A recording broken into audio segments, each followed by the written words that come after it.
বন্ধুরা, তো আমরা এখন যাচ্ছি জগন্নাথ মন্দির দেখতে। দীঘার জগন্নাথ মন্দির যেটা নতুন হয়েছে, তো ওটাই দেখার জন্য এখন আমরা যাচ্ছি। তো দিনের বেলা অনেক গরম ছিল, এই জন্য আর বের হয়নি। তো আজকে এসেছি, তো এখন আমি যাব। এখন তো সুন্দর ছায়া হয়েছে, এখন ভালো লাগছে, এখন হাওয়াও সুন্দর। তো এখন যাচ্ছি জগন্নাথ মন্দিরে দর্শন করতে। তো এখান থেকে যেখানে আমরা আছি ওখান থেকে একদম ওয়াকিং ডিস্টেন্সেই জগন্নাথ মন্দির। তো আমরা হেঁটে হেঁটেই চলে যাচ্ছি। তো দেখুন কত রাশ, এখানে কত ভিড়।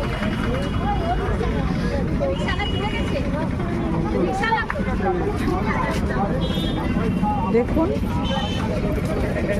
এখানে কত দোকান, কত মার্কেট, সব খাওয়ার দোকান। এখানে কত রকমের খাওয়া।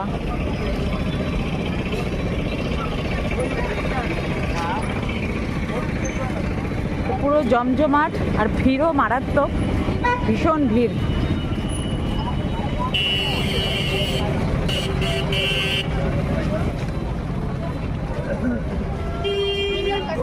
দীঘার মেন অ্যাট্রাকশন এখন জগন্নাথ মন্দির।